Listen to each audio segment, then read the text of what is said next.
to take charge of this session, and we can proceed.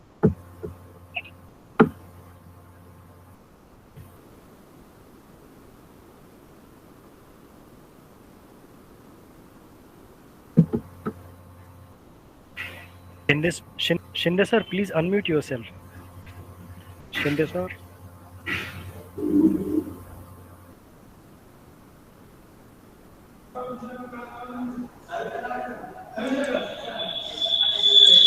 Good afternoon. Here I would like to invite and welcome Dr. Vijay Joshi sir on behalf of my department.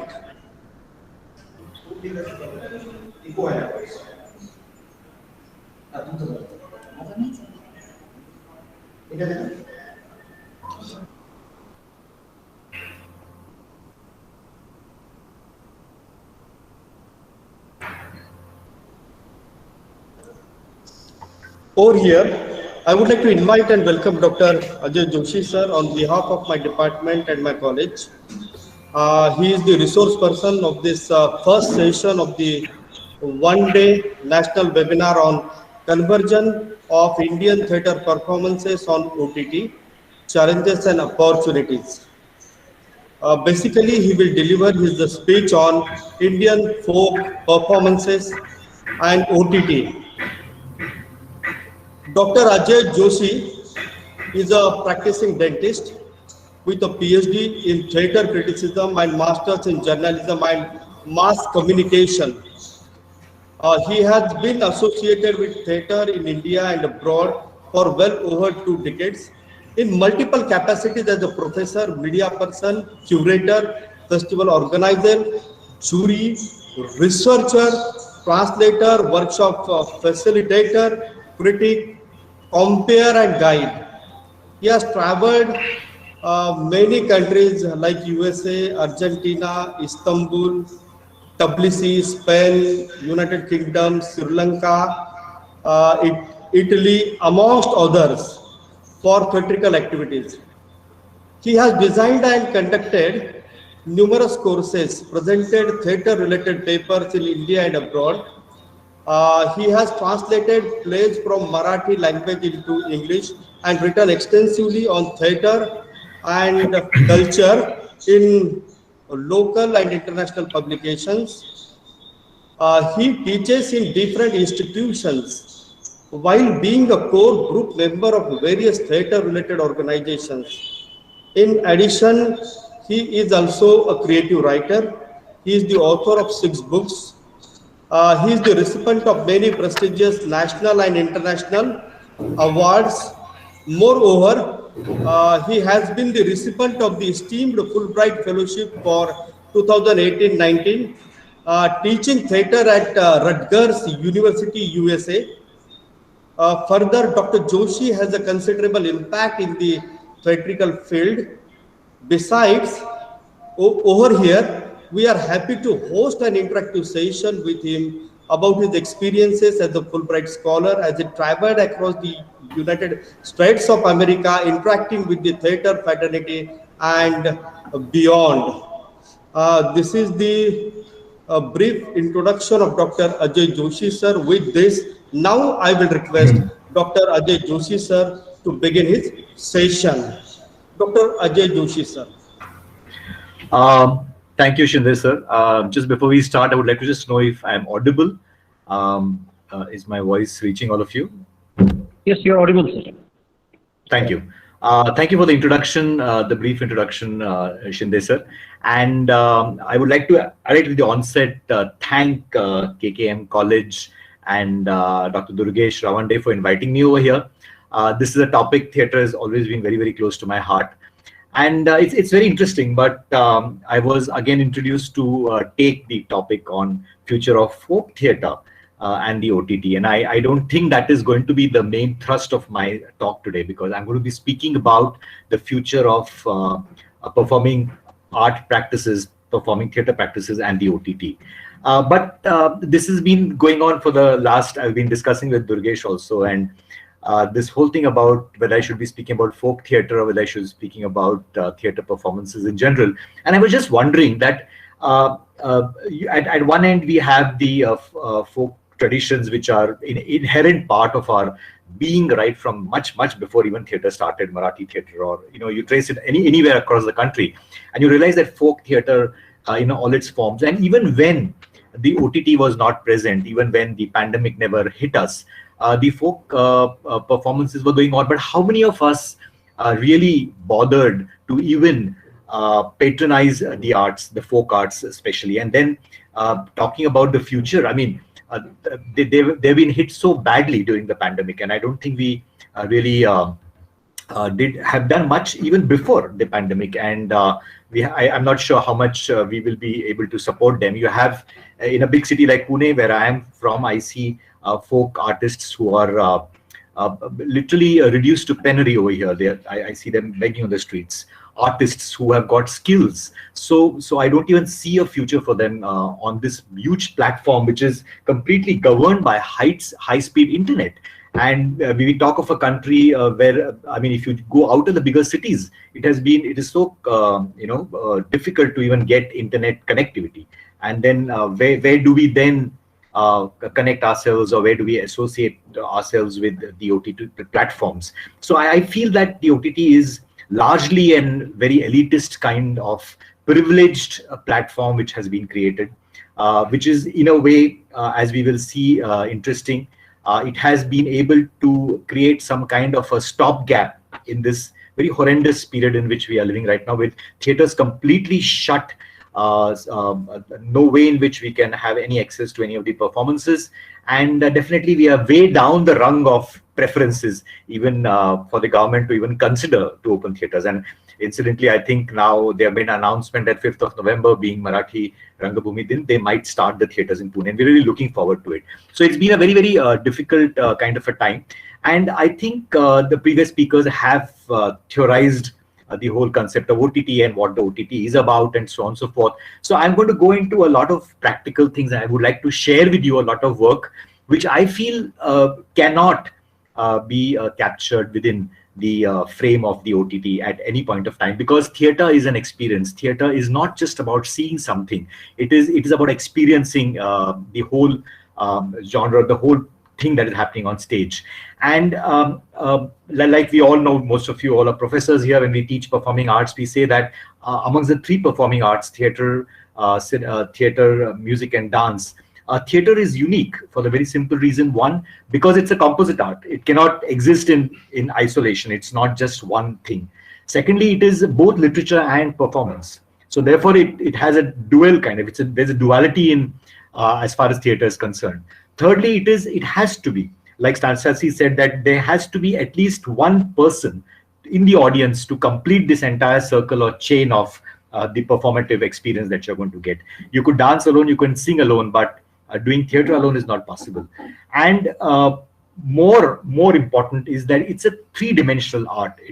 So therefore, there are different perspectives. And as we go and see a lot of visuals that I've got for you all, as we go and see all those things, we have to keep on pondering and wondering how this material, this kind of relationship that the performance or a stage in performance has with the audience and the whole dynamics that works around it. Largely what we see on the OTT platform is something which is a stage-based performance, or something that can be recorded.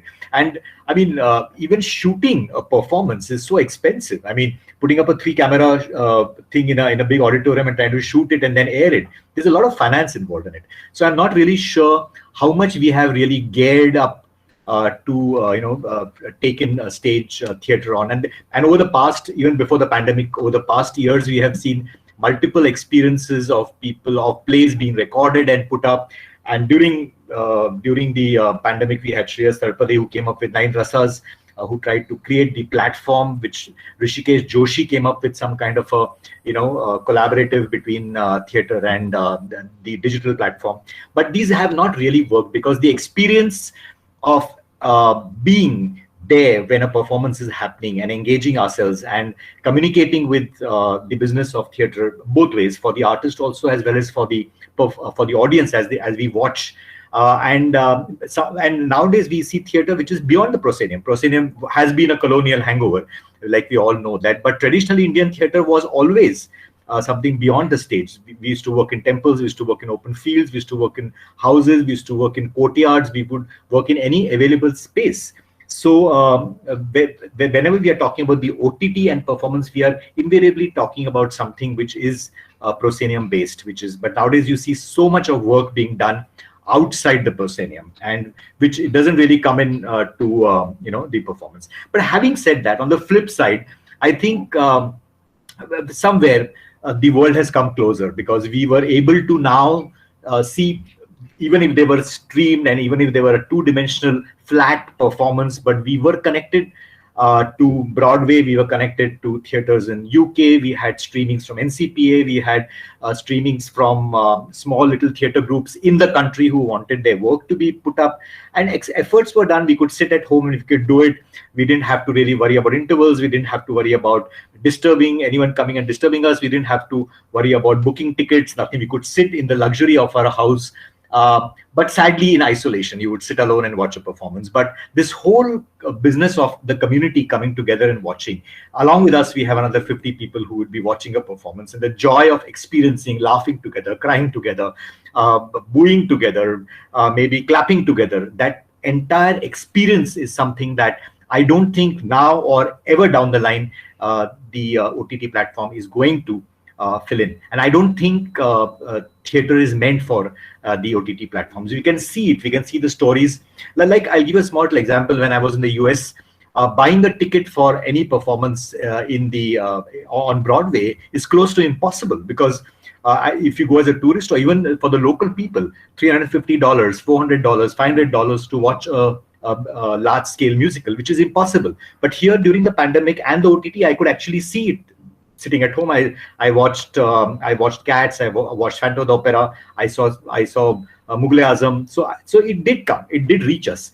But finally, down the line, and I'm very positive and very confident about it, that we are going to again go back when the theaters open up, and we are going to be watching the live experience of theater.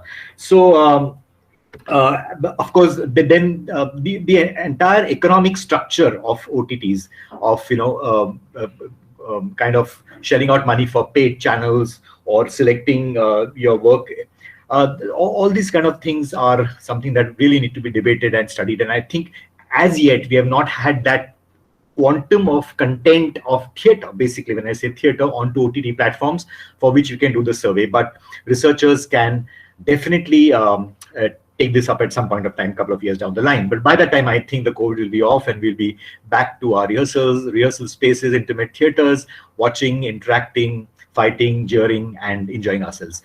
But one conspicuous thing that has happened, which is very, very positive, and I'm really happy about it, is the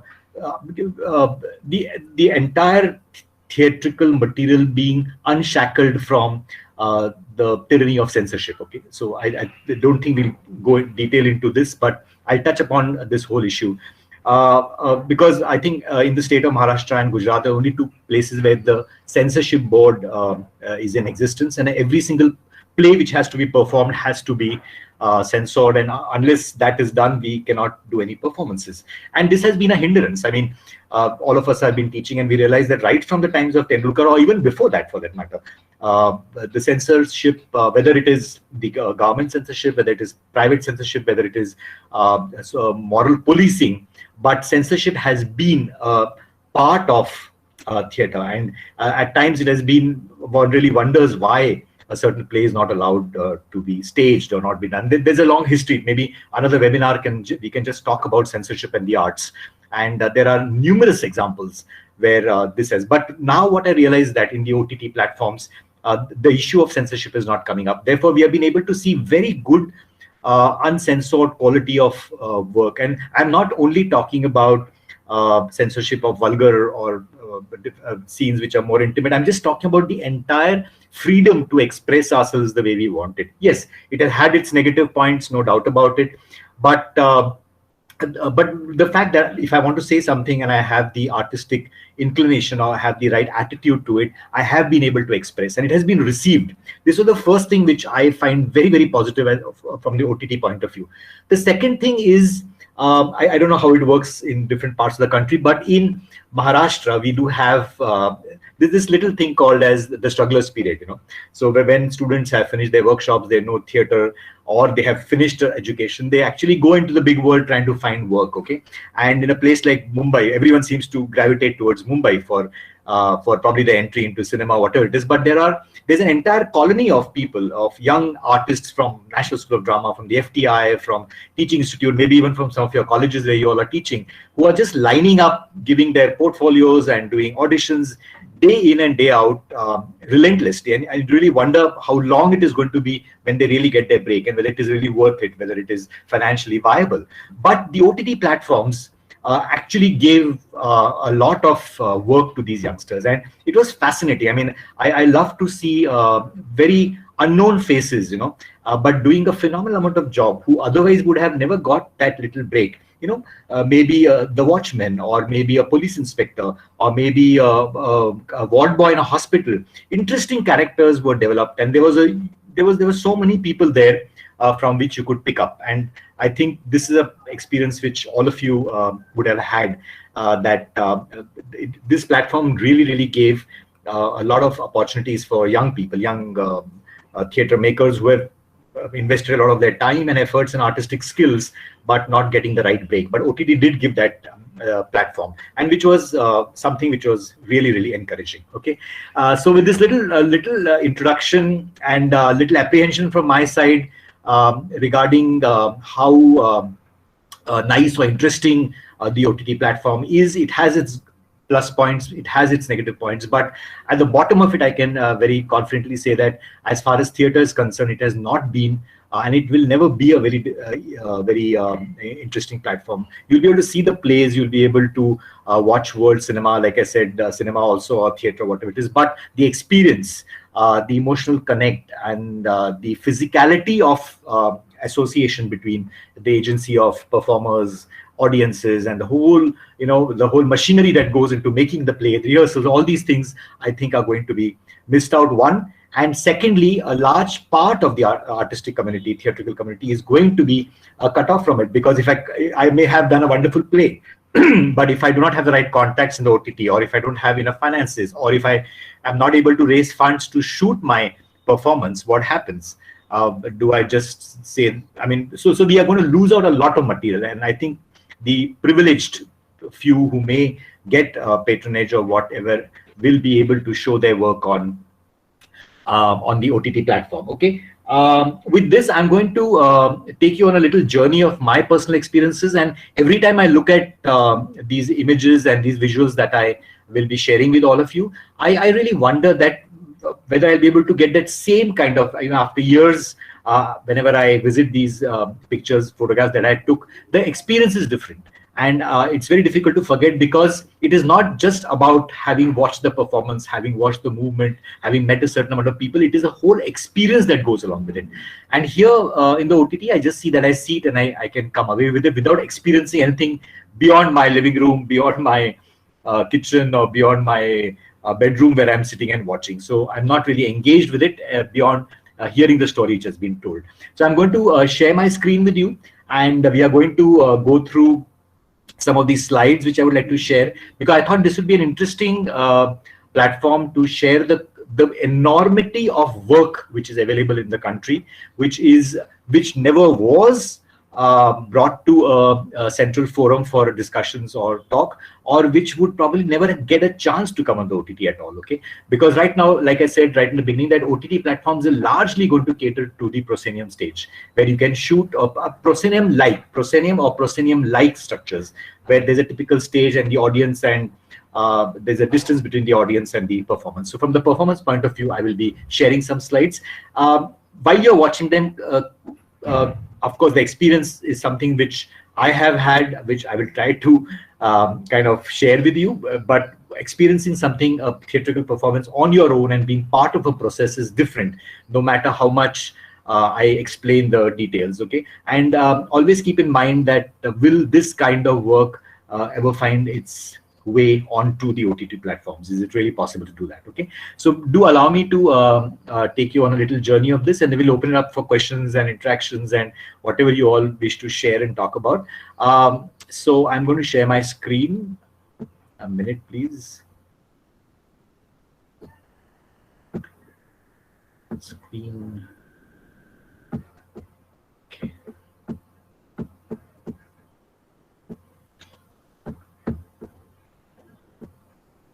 Okay, just someone, Dr. Durgesh, can you tell me if you can read what I am saying? Can you hear my voice or can you see the PPT? Your voice is clear, sir, but Yeah. little bit difficult to read. What is that? That's fine, but can you see the PPT? Are you able to see the PPT? Yes, yes. It is very good. Yeah, you can see the PPT. Okay, thank you. And what is the difficulty of facing is to read what is written over here? Little bit. It's okay, but That's okay. Frankly speaking, yeah, don't worry. You will not be reading much. There'll be a lot of things to see later. Okay, and this is just an introductory, so I can start my PowerPoint presentation. Okay, so like I said that, yeah, thank you. I'm not really sure whether I'll be speaking specifically about the folk arts because, like I said, that we need to look at it from a much larger perspective because folk traditions and folk arts. I mean, even before, like I said, before the pandemic, also things like Khede, Naman, Chitrakathi, they are literally getting obsolete. Some of them are not in existence, and many of them are just very, very touristy with touristy attachments. Okay, you see this, you see a Gondhar and stuff like that, or having religious things. But I don't think they'll ever get a chance to come onto the OTT platform. So I'm going to get you onto other performances that I've seen and that have greatly influenced me and have stayed with me and use this material a lot whenever I'm sharing. Okay. So we'll just quickly see what actually happened to theatre in the COVID times. These are not new things, but some of my observations. When the entertainment industry took a major hit, theatre was no exception. There was initial skepticism, but finally we thought it would be a month or 2 months, but we realized no, it's going to be here for quite some time, and we kind of started accepting the realities. Theatres and the community spaces the world over were shut down. It was not just about India or Pune city or your area, but it was across the world. And even now, most of the theatres in the UK are shut till end of December. I mean, the theatres are not opening for any kind of community viewing. Okay, theatre festivals were postponed, and there were huge financial losses. In India, the impact was felt from top bottom, badly devastated. The ones who were dependent on daily existence, the backstage artists, the folk artists, etc. The ones on which the paraphernalia of theatre, like you have the set designers, you have people who are doing work. Like a simple little thing that even in a theatre, the doorman of the theatre was laid off completely because the theatres were not running, so there was no point in having employment, giving employment. So an entire machinery was completely rusted, and there was a lot of problems. And the digital platform was the only avenue, unfortunately, we had for expression. And the artistic community, believe me, is always trying to find ways in which to express themselves. Okay, and I'm not sure how much of work you have seen, but a lot of experimental work was also shot.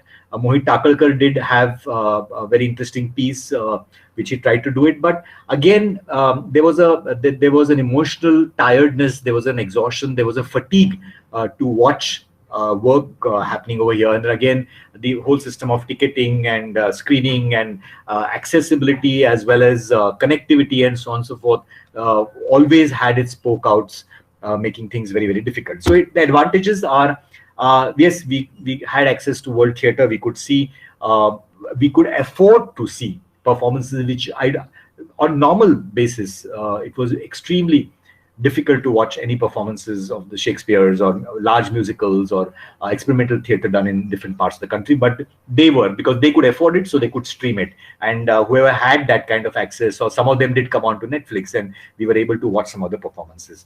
Okay, and therefore, in a way, I felt that the artistic community, the OTT platforms got the artistic community together. There was a lot of give and take happening. There were a lot of webinars. We're right now from I don't know, from all parts of the country, I think, but we are right now talking about theater and performance. So it connected people together. There were some brilliant speakers.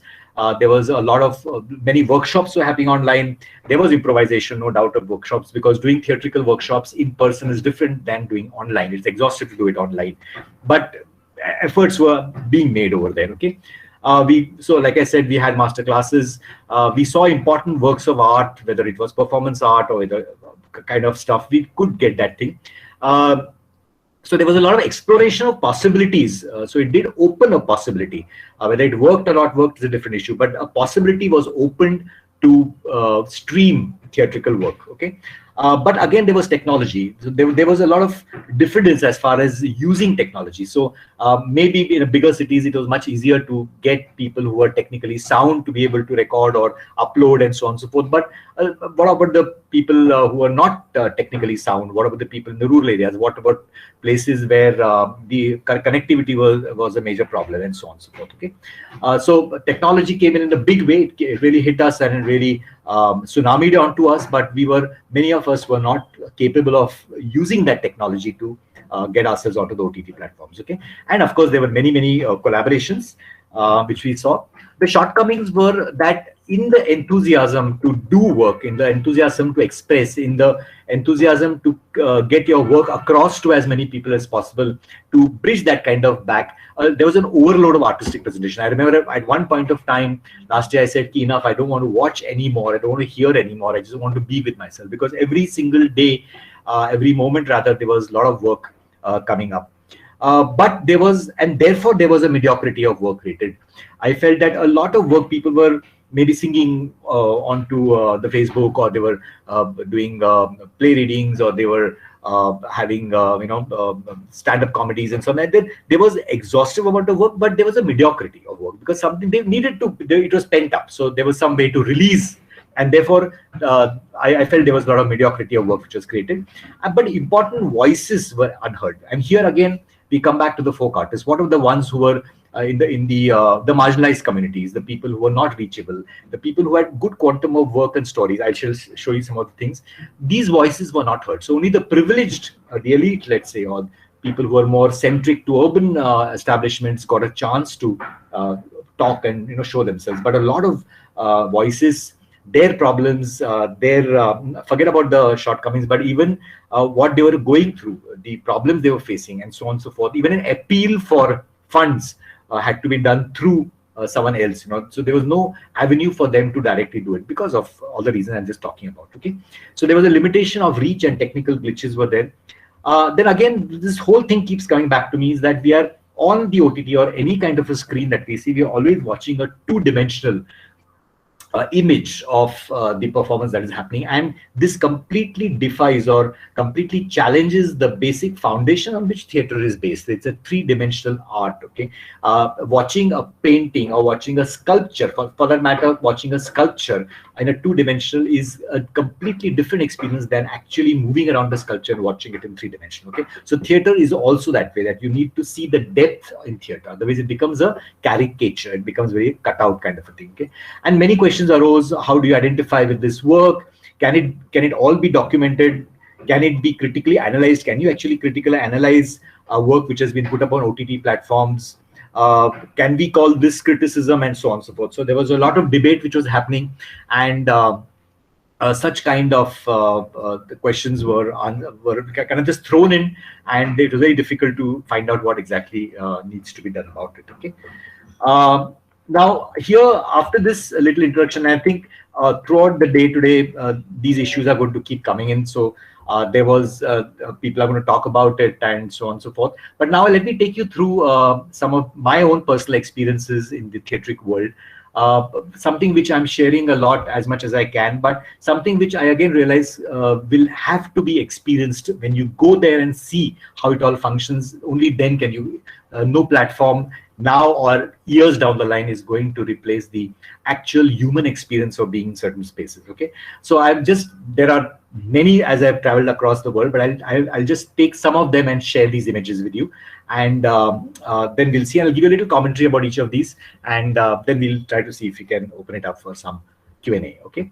Okay, now when I look at theater as a movement, I think of this space which is it's Ninasam. Ninasam, it's an acronym for Neelkanteshwar Natya Samstha. It is basically a theatre space which is in the heart of Karnataka in a small little village called Hegguru. This theatre space started way back, pre-independence, 1947, when the whole wave of nationalism was, the favor of nationalism was in the air. There was a need for youth mobilization and so on and so forth, where people just got together to find how we can anchor or how we can harness the energies of the youth in more constructive or artistic ways. Okay, and they got together, they used to tell stories and then little improvisations, and it formed a kind of a bond. A community theater was formed over there, and over the years in this small little hamlet, it's rustic, it is dirty, it is not even paved properly, the roads, but in this space there is a tradition of theater, there is a tradition of living theater, okay, living with theater or living theater, films, talks, audiences, the who's who of Indian theater has visited this space over here. And for this complete, now of course it is there's a teaching institute, there is a with the use of indigenous material, the theaters have been, different beautiful spaces have been created over there. They have their own mobile theater which moves along the villages of Karnataka. Okay, and the person who started this whole system, MS Subarna, he got the Magsaysay award for this project. Okay, Magsaysay is it's akin to the Nobel Prize, okay, of the East. They call it the Nobel Prize of the East. So this entire movement, so a simple theater, a simple way of telling stories and moving on, has changed the outlook and the entire existence of a community of people. If you walk into anyone's house, otherwise they are farmers, they are Araknut, people who are just living in Araknut and these farms. You go into anyone's house and they will say, we have watched 3 different types of layers. They will give you an analysis of Akira Kurosawa's Rashomon, or they will talk about Satyajit Ray, Pathar Panchali. They'll discuss common people, rugged, dirty hands, just coming back from the field, and they can talk about all these things. So what other wealth can we look out for? Okay, so fantastic movement, always open for people to come. So if you ever are there in Karnataka, in Hegguru, please go visit this space. Okay, so similarly, this is a community space called the office where people sit and chat in the evenings. Villagers can come, scholars can come, and these are very beautifully hand painted walls by the local tribals over there. This is art which is very, very local over there. Okay, you can see these kind of things. The next space which I thought was interesting and I should share with you, and I was just wondering how this can ever come onto the OTT platform, is a Badunduppa theatre space in the remote jungles of Assam. Okay, and there's a festival there called Under the Sal Tree Festival, run by Shukracharya Rabha. So he used theatre to educate or to bring up the quality of life of the Rabha community, which are the local people out in the hills of Assam. Okay, so Under the Sal Tree, this is a festival. Unfortunately, he passed away 2 years back, but the festival still runs. It's called Under the Sal Tree. It's a theatre in a very, very remote part, and it is basically for and by the Rabha community. And so this is the kind of space that they have in the middle of the Sal Tree jungle. During one of the festivals, they actually put up these bamboo benches where people sit over here. And this is the Sal Tree. They do not cut a single tree. They work around the tree and build up this stage. Okay, and similarly in this, you can see the trees are there, and there's a small little empty space here. This is kind of a building which is converted for a performance at the back. Okay, and between these, in the space which is between the trees, you can have the performance happening over there. Okay, this is the community of small children, of old people who come and watch. About 2,000 people in the middle of the Sal trees come and watch Bengali plays, Kerala, Malayali plays, Kannada plays, Hindi plays, whatever. They are trained, the whole community has been trained to watch, irrespective of language. They see the movement, they see the design, they see the storyline developing over there, and it's a fantastic experience. I don't know how we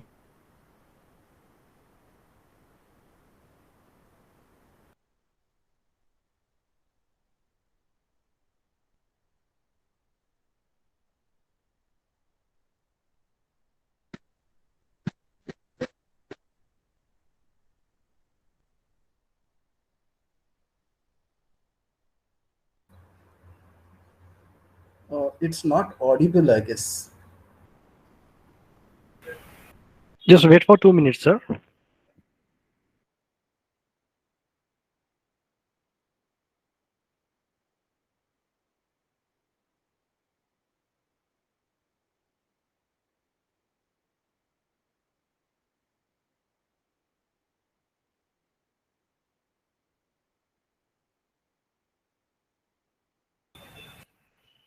I think there is a technical problem at Joshi sir's side. Just wait for 2 minutes. I think he will be back.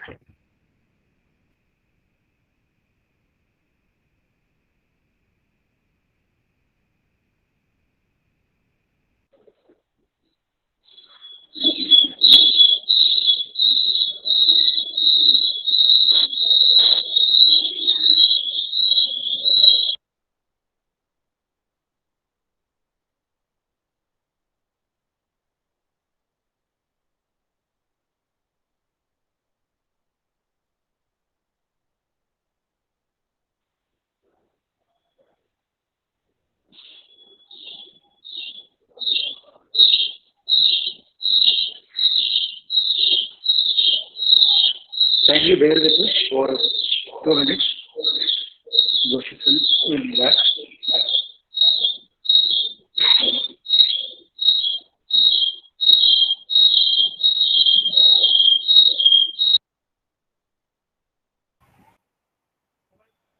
Ravandi sir, I think your mic is echoing.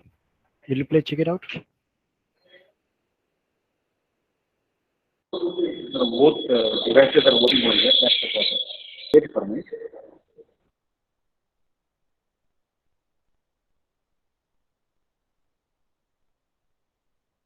Any issue now? No. The echo is still there.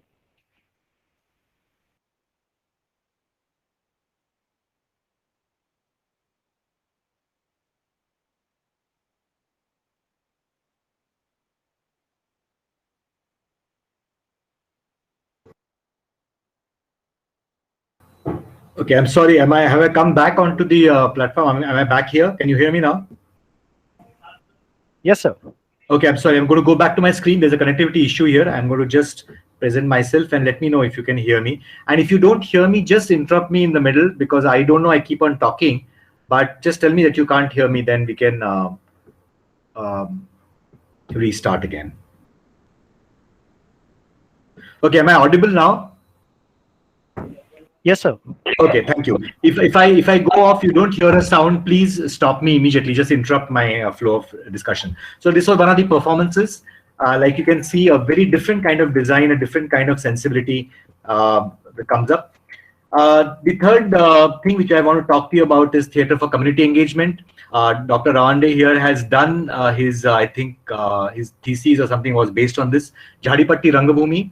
It's in the remote jungles bordering Maharashtra and MP.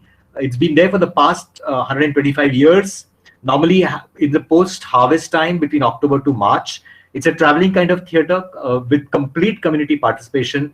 And it's fantastic because P. Saina, the development journalist, did a research there, and apparently the money which is earned in the 5 months is a staggering 25 crore rupees. Okay, and it's very rustic kind of theatre, but a very interesting community theatre. We can see nearly 5,000 to 10,000 people gathered to watch a performance in this remote jungle. The quality, the topic, subjects, all these things are very, very local. How it works, how it functions. There's a huge research. Dr. Durgesh has got it. I have got it in my book and so on and so forth. If someone is interested, you can follow. But very, very interesting space. The third performance which I can share with you is regarding the play called Hijra. Can you hear me? Am I audible? Yes, sir. Thank you. Okay. This was basically Hijra was written by one of my students from Lalit Kala Kendra. It's a very controversial topic talking about the life of the transgender community. Again, here the censorship issues came up. The play was not been allowed to be staged. The script was fantastic. The performances. So the censorship came in from the censor board as well as from the community. The transgender community censored the play, saying that it depicts a lot of things from our community which the common man should not know, but they know about it. But the main, I want to bring it on this platform, is the main reason why they wanted to censor this particular play was because of the kind of language used over here. There were a lot of bad words and so on and so forth, but they said, no, we can't have this. Now, this student came back to me, Sagar Lodhi, and he said, sir, if I remove the bad words from the mouth of the transgenders, it will have no meaning because that is their language, that is the way they speak. And then, of course, we negotiated, we moved around it and so on. But finally, we were able to take it out from the wrangles of the censor board, and it went on to get many national awards. A very beautiful aesthetic experience, as well as opening up an awareness about a community which we kind of have such stereotypical viewpoint on. The whole process of how these young actors trained to be transgenders, the rituals, the stage, the decor, the language, it was just a fascinating play, and just hope it comes back. It's very difficult and tedious kind of a play to stage. So this whole business of their gods and goddesses, their changing rooms, their inside room, so all these experiences one has to actually see, and of course their dances, their music. He had introduced all those things in this production called Hijra. And they actually trained, they went to the community, found out how they walk, how they talk, and so on and so forth. Very, very good performance. Then I would like to share with you about Lucky Ji Gupta. I call him the gypsy actor. This boy is basically a Kashmiri boy who has been traveling, very staggering. He's been traveling for the last 6 years with a haversack on his back. He's a theater practitioner, and what he does is to tell stories. He has got one story with him, which is Ma Mujhe Bhi Tagore Bana Do. It's a Rabindranath Tagore story. So he goes to any city and he visits schools and he just tells the story in a dramatized form. And he has got only 2 requirements. He said, one is that, please, when I come to perform, you may give me money, good. If you don't give me money, no problem. But you give me something to eat, give me a place to stay. And when I finish with you in this city, please give me an address of another city where I can go and perform. So this single effort of this boy who's been traveling for 6 years, you can see he charges maybe 5 rupees, someone gives him 10 rupees, and so on and so forth. It's a one show, one actor. He has covered 400 cities and towns, 25 stages or spaces. He is traveling for more than 1 million kilometers and covering an audience of 5 million. Okay, single-handedly, just having the basic tool of theater, which is his body, his narration, and a story which he wants to tell, which he enacts into. He's a powerful actor. Okay, this is Lucky Ji Gupta. Okay, with students, and people love him. Adults love him, children love him, old people love him. He's fantastic. He's got such watery eyes, and he just looking and telling the story itself. There's so much of authenticity over here. So he would stand anywhere and tell the story. So this is, I think, a Sunday when he was outside a closed market, and he stood over there, started telling his story, and people gathered to listen to the story. He was traveling by bus. He started telling the story. People got hooked on. Okay. Then we have something like a site-specific theater. This was an experiment I had done. I won't go into details of it, but I had asked 2 groups to work with each other. So the director of one group, which was a Hindi group, worked with the Marathi actors, and the Marathi director worked with the Hindi actors in their respective spaces, and they created theatrical pieces. I told them that there would be no money. There would be no money for lights, properties. Everything you have to do from natural resources, whatever is available. And they came up with this production of Mahesh Elkunchwar's Holi. And the audiences, so this particular space where they performed had 5 or 6 spaces where the different scenes of Holi could. So the audience actually moved along with different. So the play started off here. Actually, it's a story of this boy who goes into a hostel and he gets ragged by the students over there. And at the end of the story, he commits suicide. So the story starts like this. Then it moves to the second set. The audience moves there. They do something else over there. Then it moves to a third space with the audience where the students are agitating against something, and the teacher comes in, and so on and so forth. And so this one group did this, and the other group had to perform in a space which had mountain as a backdrop. So they devised or they wrote a story of I think some daku or some dacoit or something, and they devised that work around the mountain which was there in the background. Okay, so how devising can be done? The audience actually was part of it and participating in the entire. A very Sholay kind of Sholay film kind of scenario they had created over here. The second, the next theater which I would like to share with you is about theater of protest, Budhan Theater. This is basically a theater of the denotified tribes, the Charas of Ahmedabad. In a very small strip along the airport on the outskirts of Ahmedabad is a slum which is called as Charanagar, and a whole community stays over there. Basically, traditionally, these people are bootleggers. They brew alcohol, and they are also known to be thieves. But they are denotified tribes, so they have been fighting for their rights by using theater. Again, a fantastic model, very cost-effective model, and doing phenomenal amount of work. And they were supported by Ganesh Devi and Mahashweta Devi. Okay, and they're not a rich community, but they are meaningful theater. They do meaningful theater there. Okay, about the rights, about the problems, about the atrocities on the communities, and so on and so forth. So Budhan Theater. This is Charandas, scene from Charandas show. Okay.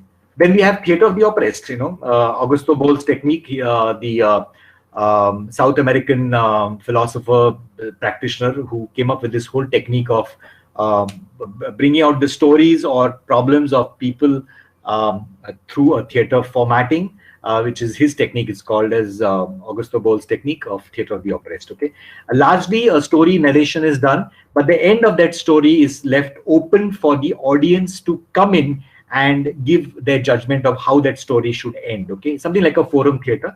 But so we had some foreigners who came in at the last part and they said, okay, the story should end like this, and someone said, no, the story should end like this. So a very participatory kind of theater experience. Then we have street theaters, very big street theater in Delhi called Jananatya Manch, started by Sardar Hashmi, who was killed during the performance of Halla Bol many years back. But street form, not street theater form. How do you enjoy this experience on the OTT? Okay, a very different experience, different. Many, I think, even in your cities, you must be doing Pathanatya practitioners or know about the street play experience. Then we have, from the point of view of spectatorship, there was this production which I had seen. This is a Hindi adaptation of Mahesh Elkunchwar's Vada Chirebandi. So I think most of us here must have seen Vada Chirebandi, or the second part, Magnat Tayakathi, or the third part of it. Okay. So out here it was interesting because this particular play was designed by NSD director Anuradha Kapoor, and she had left in design pattern. They had left the entire building with only the infrastructure, the internal arrangement. There was no wall to it, and the audience would be sitting all around everywhere. Okay, but inside you had all the rooms. You had the bathing room, you had the bedroom, you had the prayer room, and you had everything, and all the business happened inside here in real time. Okay, so the chapatis were made and you ate the chapatis. You had a bath over there in that given time. You would sleep in that given time. Okay, so this was an experiment done in real time. Okay, then these puppets in Goa. If you go on the first day of Diwali, if you go to Goa and you see the Narkasura, but we know the story, we know the mythological story. But these puppets, which are more than 15 to 20 feet tall, artistically designed by local artisans, and they come from their studios. They come here in our open space, and then there's a battle between Krishna and these puppets and so on. But very artistically designed puppets, 17, 18 feet tall puppets.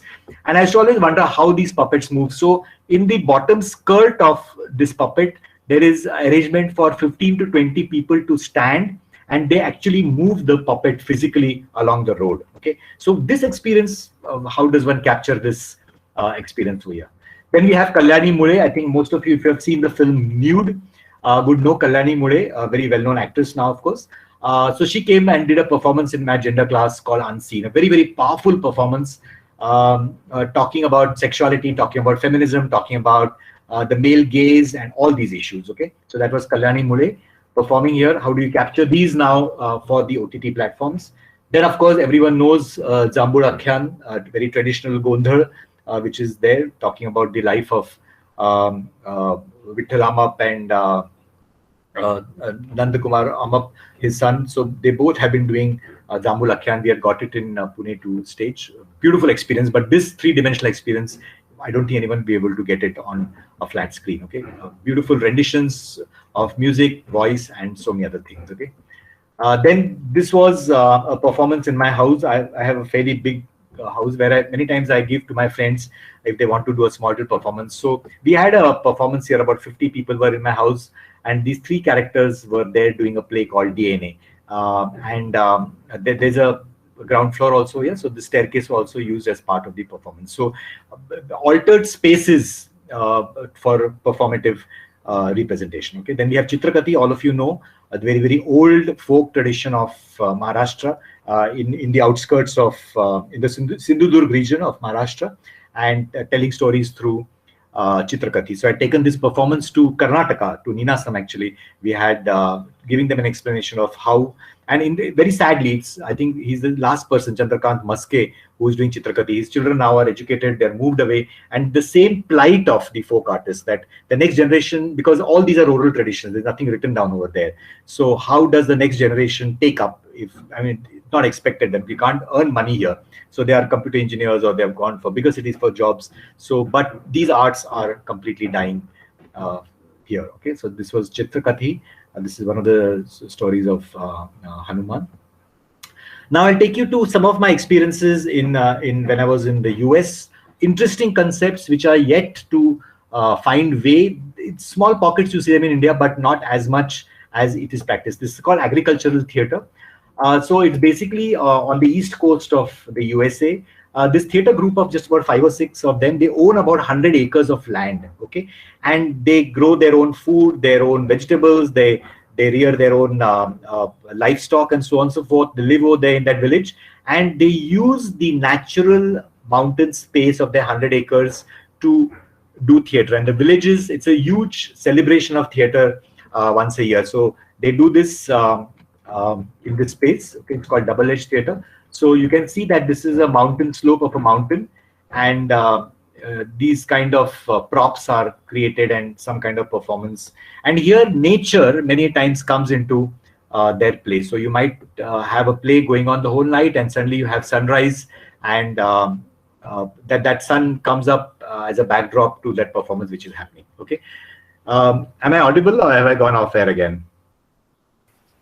No, sir, you're audible. Great. Your presentation is also going on. No problem. Yeah, thanks a lot. So these are some of the props in the land which they have created. Okay, you can see this is the entire mountain slopes, and they have the luxury of doing this kind of theatre. This is a small little brook over here, rather, which also becomes a part of their performance. They have some scenes around this water body and so on. Okay, this is a little prop, and so any part of that land they can erect. And we do have land over here, we do have agriculture, and I think Harish Ithape in Nagpur has been doing agricultural theatre. He has got a piece of land, and he does a lot of theatre on his farm space. This is basically, I think, a pigsty or somewhere where they used to keep their livestock, and this has now been converted into a theatre space. So audience would sit over here, and in these boxes you will have different scenes which were happening. Okay, fine. Now, they follow a very interesting process of theatre. They do not start from a script and then move on to the final performance. They actually take these images first. These are surrealistic images, you can see. These images are taken randomly from magazines, from books, or wherever it is. Then they are clubbed together and the story is created.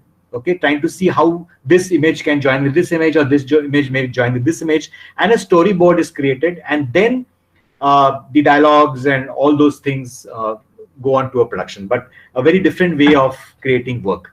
Professor Jambe from Karnataka, he uses this technique. I had been for one of his workshops where he gives images, and from the images you create the story and then you move forward.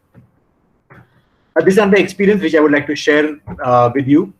In San Diego, on the west coast, southern coast, near the Mexican border of the United States, a huge population of Mexicans and Chicano tribes. So there was a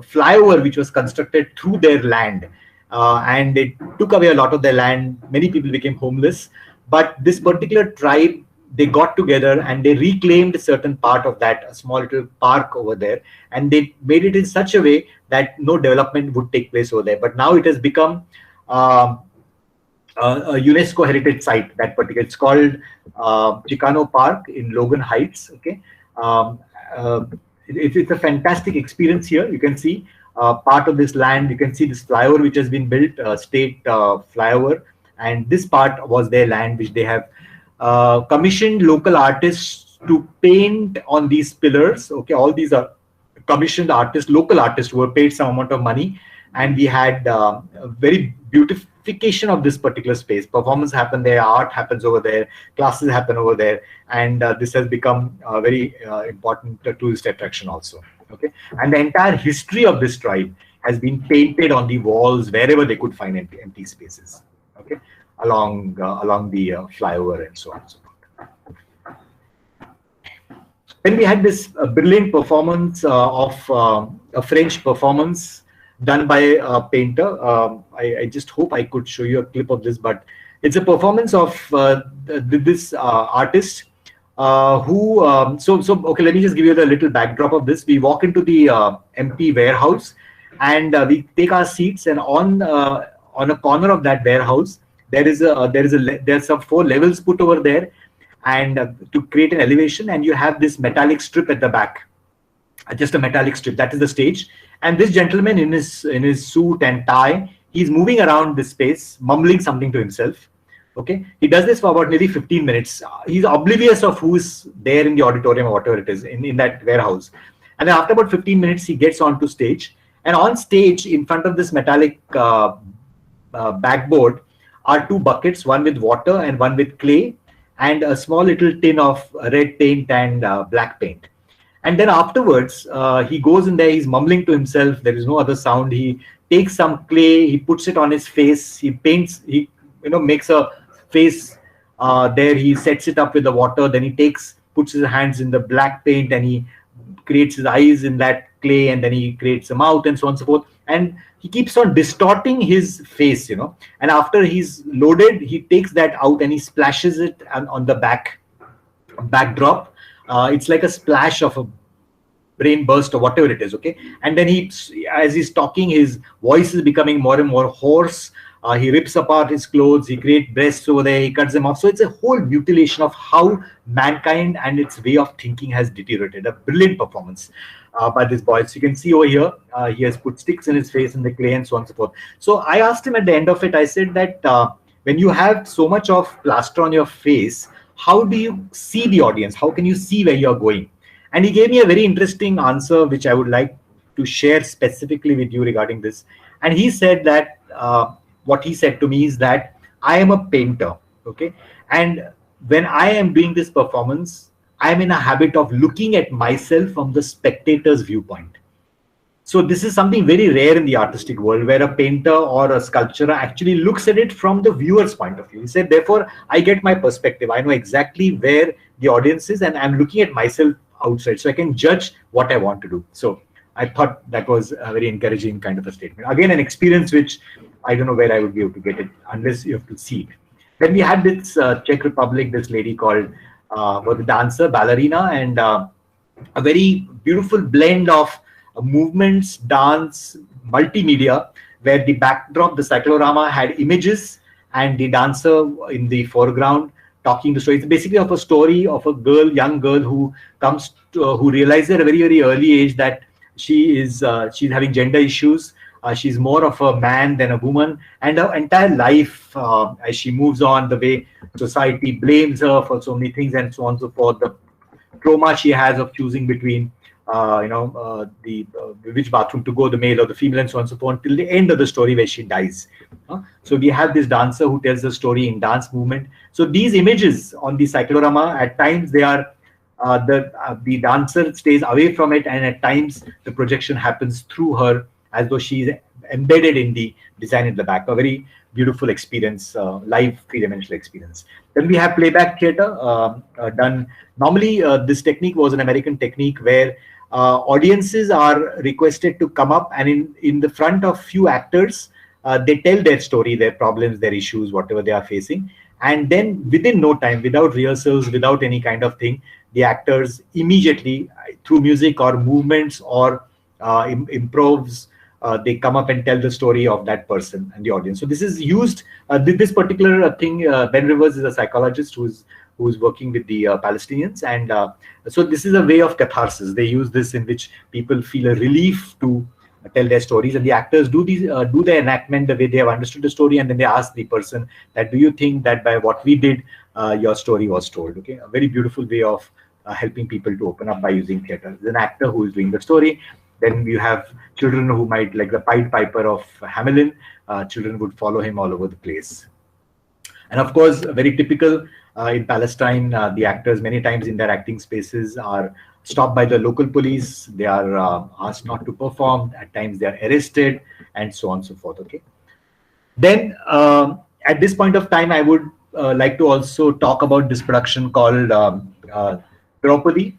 A renowned director, the late Kanhaiyalal Heshnam, staged his plays Draupadi based on Mahashweta Devi's work in Imphal, to widespread criticism after Sabitri Heshnam, his wife, she is still there, Kanhaiyalal passed away, bared her body on stage towards the final scene, asking her rapist soldiers to counter her. This was actually in response to the rape of women in Manipur, also on the atrocities of women across the world. So this, but it was so beautifully and artistically done on stage. When we saw it in Pune, there's a bare stage, a huge proscenium stage on which there was an elevation of 4 levels. And this actress for nearly 2 hours would be just positioning herself on that level, 4 levels. And there were these police guards around her, and she was having this interaction. She was talking about how she grew up, how she grew up in a land of beauty, of greenery, of birds, how she talked to the birds, sang to the birds, and so on and so forth, and so on and so forth. And at the end of it, she says that it's a pointless exercise living through this.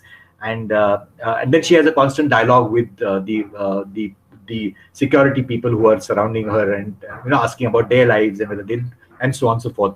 But I think I've never seen an actress as brilliant as Sabitri Heshnam. She's still there. She trains. It's a very important training institute for theatre people across, and she has been doing a lot of work. So this is Sabitri Devi out there, and very aesthetic. There was nothing vulgar. Even the last scene where she removes all her clothes on stage was done in beautiful blue light with a sheer, and for a moment we could just see her silhouette behind the sheer, and then the play ended over there. I mean, she said that, I mean, there is nothing else left after the rape of the women. There's nothing else left for me, for you to take. So use me now, that kind of a thing. So it was a fantastic experience, and these are emotional moments which trigger and question your whole concept of life, of existence, of tolerance, and so many issues which, in fact, all of us are facing now. Okay. So I'm just going to stop the sharing, and I'll just come back to all of you again in a minute. Okay, am I audible here? Yes, sir. Yes, sir. Thank you. Yes. Yeah. So this is something which I wanted to share. There are tons of experiences. Which the thing is that how do you capture this? These emotions which you experience as a viewer, as a performer, or maybe even and of course each of you would have these are my experiences. We have Habib Tanvir. There's so many people, so much of work and quantum of things are happening in our country which are not accessible, and they will never be accessible on the OTT platform at any point of time. Only the privileged, only the ones where recordings can be done, where there's money and there's finance, we'll be able to see. But yes, it did definitely create a platform, an avenue, a thought, a thinking process. But representing this huge plethora of work which our country is having on this platform, and expecting the audience to get used to this new normal is definitely for me a no-no. It's not going to happen. But yes, it did create the audience. It has kept the audience together. We are all waiting, sitting at home and watching plays. But I believe personally that the moment the theaters open, we are going to go back to that three-dimensional experience and are going to enjoy theater in that totality. So with this, I'm just going to wind up what I wanted to say today's platform, and I don't know how it works after this, whether anyone has got any, and let's not make it a question answer. Let's even talk about sharing. If you have to add something more and observe something, or something has come to your mind, triggered off an interest, let's talk about, and let's have that sharing also. Thank you.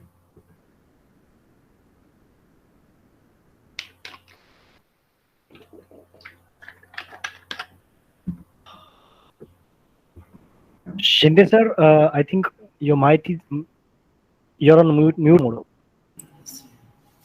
Thank you very much, Dr. Ajay Joshi sir, for your nice presentation on Indian folk performances on OTT. Now the session is open for questions, then discussions, so on and so forth. I think Vijay Kumar Pawar wants to ask something. In between your session, he might have raised his hand. Okay, I don't see a hand raised here, but yes, please, Mr. Pawar, please come in, and you can unmute yourself and come in your video maybe, and I can see who it is. And please do respond.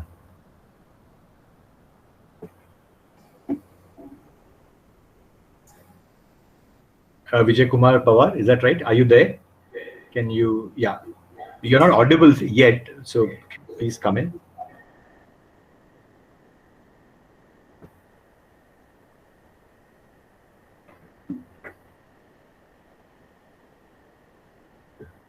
Shinde sir, I don't think we can hear him. Can you hear him? No, sir.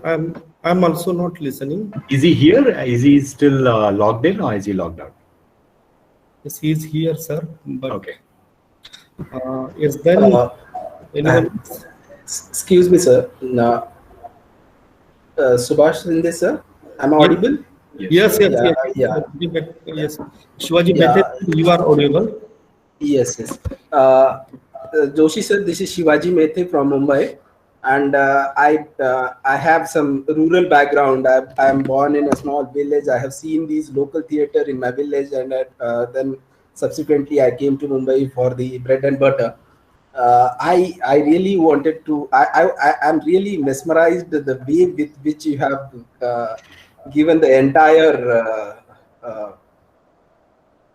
horizon of the performative art, as well as the folk theatre. Sir, it's really great to listen from you, a polymath like you, on the theatre, particularly folk theatre particularly. Sir, I have a doubt. I just wanted to get it clear from you. With the limited resources available to the folk theatre and the limited finances which are available to these people, what would be the future and what would be the challenges for the survival of the folk theatre? If you compare that with the much expensive theatre on other side, and since you have also mentioned that OTT is somewhat expensive, so how would you see that in that perspective, sir? Thank you, Shivaji Mehta, for this, and I'm so happy that you have responded. You have liked the presentation. But like I said, that whether we are talking of the pandemic or whether we are talking of the thing, the problem that the folk theatre has faced all these years is something which is perennial. It's not something that seems to be, unless they get good patronage, unless they get good support, unless they get good recognition. Like, for example, I was just giving you the example of Chitrakathi or Khede or Naman. All these are obsolete. Chitrakathi, Maske is the last person to do it. What about Gondar? What about Potraj? What about, also these are the traditions which even before 1857, before Sita Swayamvar, these traditions have been part of our lives. I think in Maharashtra it's a very tragic scene. I can definitely, I'm very, very worried about it. But for example, other folk forms, like you have the Yakshagana, or you have Jatra, or you have these kind of rural theatre pieces which do have patronage. They have their own economic system in place, which is helping it to sustain. But unless the folk theatre and the folk artists, it's become more like a museum piece. It's exotic. Oh, let's go and watch them. Oh, these are the tribals and these are the Adivasis. It is sad. I mean, this is the way in which this entire art form is being marketed in the much larger realms of this thing. And I'm definitely worried. I mean, I mean, if they don't get patronage, one thing. Secondly, if they do not get that kind of exposure to perform. Thirdly, if what happens if you talk it from the point of view of education, a generation comes up, we have got good kirtankars, but unless it is passed on, because all the folk traditions largely are by oral traditions, okay, they come in by word of mouth and by experience, and the father to son, son to son, and so on and so forth. But with education, where the children, and it is not their fault. I mean, even the same thing is happening with Warli painters. The same thing is happening with so many other forms. That the next generation is wanting to go to bigger cities, go to earn more money, because there is no money. I mean, how many? I mean, you take it for granted when you get folk artists to perform in big cities. You take them for a ride in a way. They come from rural areas, we can pay them less. So unless we respect that art, and unless it finds an avenue, it is going to be difficult, I think. But I have my questions, large questions about the future of, and I don't think OTT has got anything to do with the future of folk traditions. Let me tell you that, because even like I mentioned, even in my PPT, that important voices, of the marginalized communities, of the oppressed communities, I have never seen them anywhere on the OTT platforms. I mean, we saw plays, we saw things coming from abroad, big productions we saw. But what about the voices? What about the problems? Only I think some newspapers carried the problems. And you know it, I know it. Even in our cities, Mumbai and Pune, many of these artists are begging on the streets. We see them every day. Many of them have taken up odd jobs of selling. Many of them have, kind of become delivery boys. So it is sad. It is definitely a worrisome thing, and but I'm not saying that everything is dead as yet. It is very, very ethnic, but it has become exotic. And whenever anything becomes exotic or a museum piece, it always kind of freezes in time. And the next generation, like if three of the the entire Sindhudurg is fun-loving, theater-loving area. Like even small little temples and all do have performances, but still in that also. Chitrakati finds it difficult to sustain, because unless they are called for shows and performances about shows, like I told you at the beginning, it's not just something that you dance for yourself or you sing for yourself. It needs a community. Unless the community supports it, raises voice for in its support, or raises funds for it, it's going to be difficult. One will really have to think a lot about it. I hope I'm not sure, because actually my area of topic today was not about folk arts, but it's okay that we are talking about it. But it will need more intensive discussion, I'm sure. Yeah. Yes, thank you so much, sir. Thank you. So Shinde sir, if there is no other person asking any question, I have one more doubt to get it clear. Can I?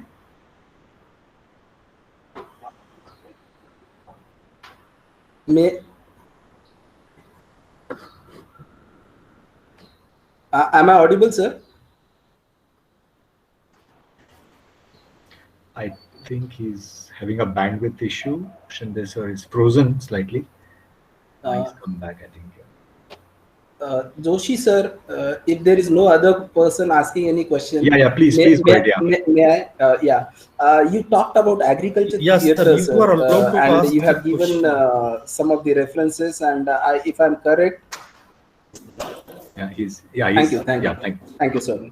Sir, you gave someone Hari like Shitape. Hari Shitape's name, who is working in Nashik.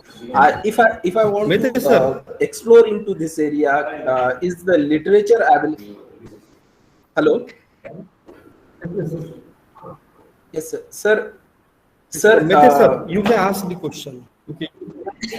Yes, I'm asking, sir. Thank you so much, sir. If as a student of literature and theatre, if I want to explore more about agriculture theatre, so can you recommend some of the books or some of the literature to me, sir?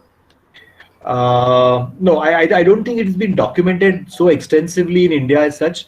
But like I said, Hari Shitape, I know for sure because I went and saw his theatre space. You say Nasik, but I thought he was in Nagpur, because when I went to see the Jhadipatti and I think Wardha was the place where he had his basic center. So I'm not sure if it's Nasik, it could be Wardha.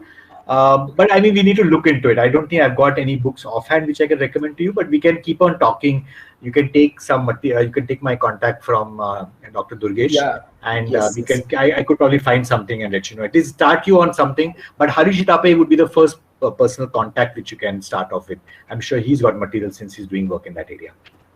Yeah, thank you so much, sir. Thank you. Thank you. Is Pawar sir here? Shinde sir, you said that. Is he around? No.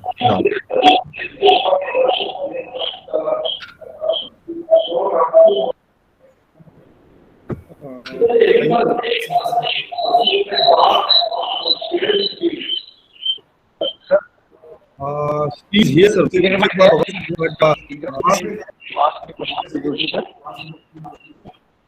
I'm sorry, there's a lot of echo and crosstalk, so I can't hear the question.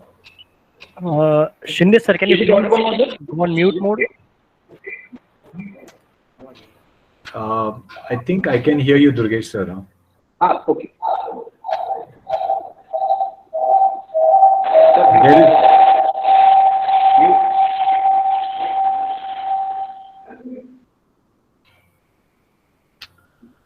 Okay.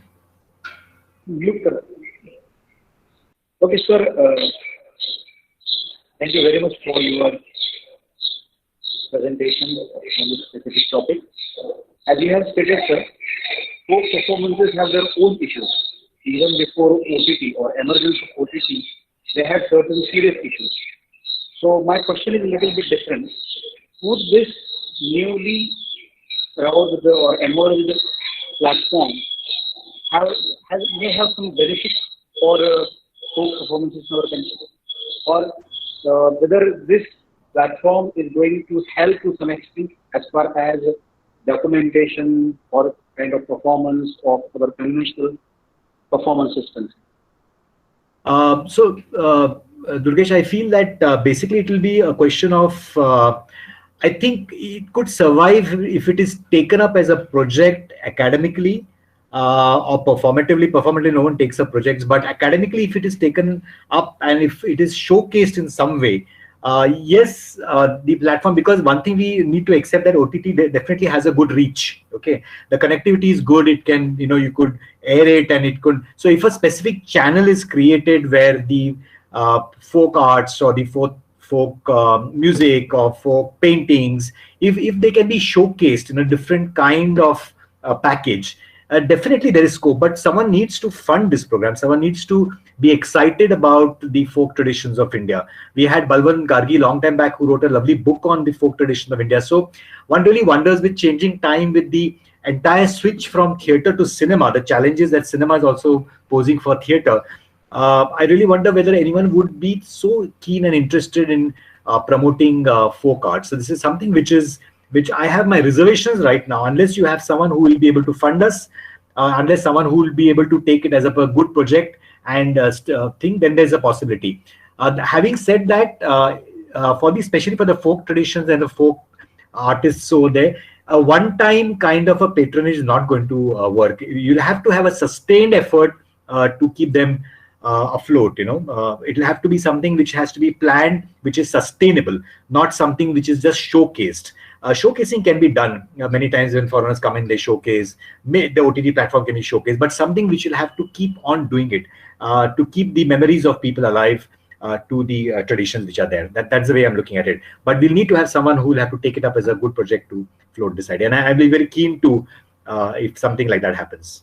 But right now, if you ask me, I don't think the folk artists or the people working in that medium have got the sources, the technology, time, bandwidth, connectivity to actually do it on their own.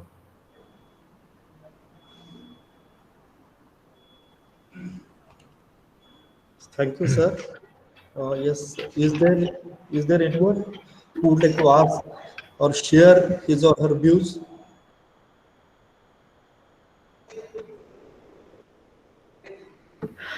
Sir, I think there is no one. Yeah, sure.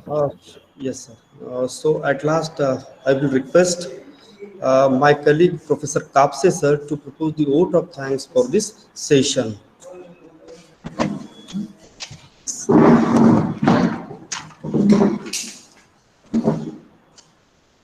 Good afternoon to all.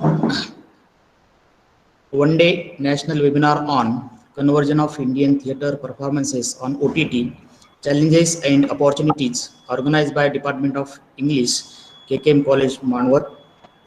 Moving to concluding part of the session first, vote of thanks.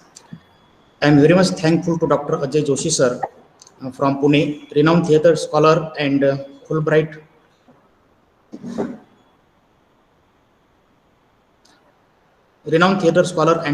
Fellow, Rutgers University, USA, for delivering his speech.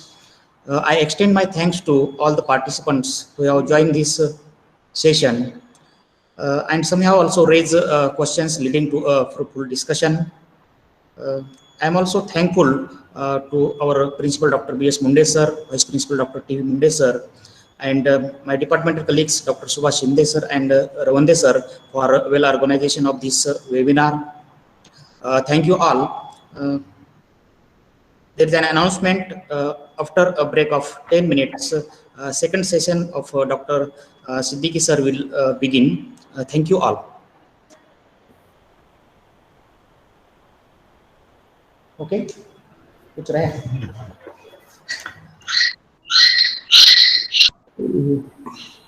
Yeah. Thank you everyone, and thank you for being patient listeners to this session. Thank you.